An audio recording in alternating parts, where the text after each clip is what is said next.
Time management is very hard. It's a never-ending procedure of eliminations and perfecting what works for us and what doesn't.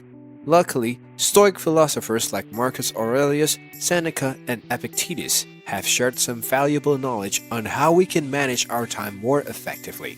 In today's video, we're going to discuss how you can manage your time. Stay tuned to find out. Replace procrastinations with delayed gratification.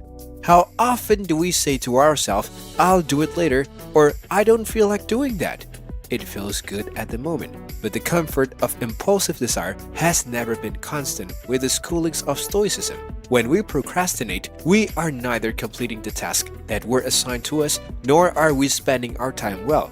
Not to mention, we are also not present. We are living somewhere in our heads where we actually are not residing. Rather than letting ourselves put off the valuable stuff, we can always break our work down into quick bursts of energetic action. For example, every 30 minutes of diligent work could be awarded with 5 minutes of phone time. This allows us to engage in those activities we enjoy, but also use them as positive reinforcers for efficient behavior. We have to avoid those impulses to watch TV for hours, to play video games all night long, and to waste time in general. If we can learn to delay satisfactions that comes with impulsivity and complete our tasks in a timely way, we are making far better use of our time. The Stoics knew better than anyone that there is no time to waste.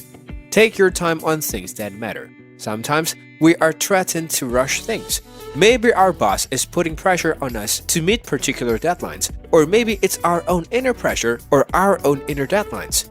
We live in a fast-paced world where everything is an emergency. But if we really wish to boost our time management skills, it's more important that we slow down and be still. And stillness is the key.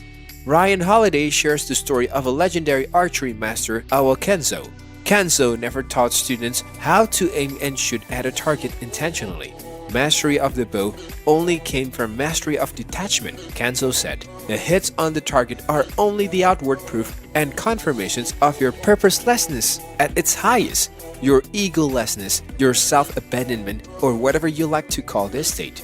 Time management is not like archery in this perception. In order to hit our target or deadlines, we have to detach ourselves from our desire to rush through things and turn them around quickly. We have to see our work with a clear mind. Easier said than done, but it can definitely be done. If you're liking this content so far, please consider subscribing and liking this video. Now, let's continue. Pausing is important. Time management often becomes hard because we fall into a routine. We are always on the go, always trying for something, and while this drive often feels like productivity, it's not bearable or a great way to spend our time.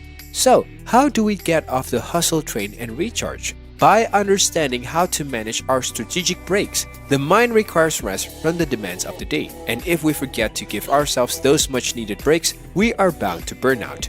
Not to mention, constantly working forces us into a type of haste when we are only thinking about what we have to do next. Going on a walk is also a helpful way to break up one's work. Many people find that getting up from their desk once a day and taking a brief walk can do wonders for their work-related pressure and anxiety. Listening to music and working out are also huge options, along with whatever that separates you the most from your work. Seneca's words are encouraging us to pause, not just for effective time management, but for our own well-being. We must avoid the desire to be in constant motion and think back to re-energize. Guard your time. Well, at this very moment, time is passing. We can't chase it because it will always outrun us. We can move it back, or ahead, or much faster than it's already moving. The amount of time we have is out of our control, but the way we spend our time stays to be our choice. It's not that we don't have sufficient time, but instead we use the time in the wrong way. We fail to treat time as something of value even though it's our most precious resource. A fascinating comparison might be those who spend all of their wealth foolishly and still argue about their financial battles. We look at those people and think how wasteful they are, even though we do the same thing with time. As we try to create our time management skills, we try to keep this example in mind. Every plan we make, every tactic we employ, it all matters.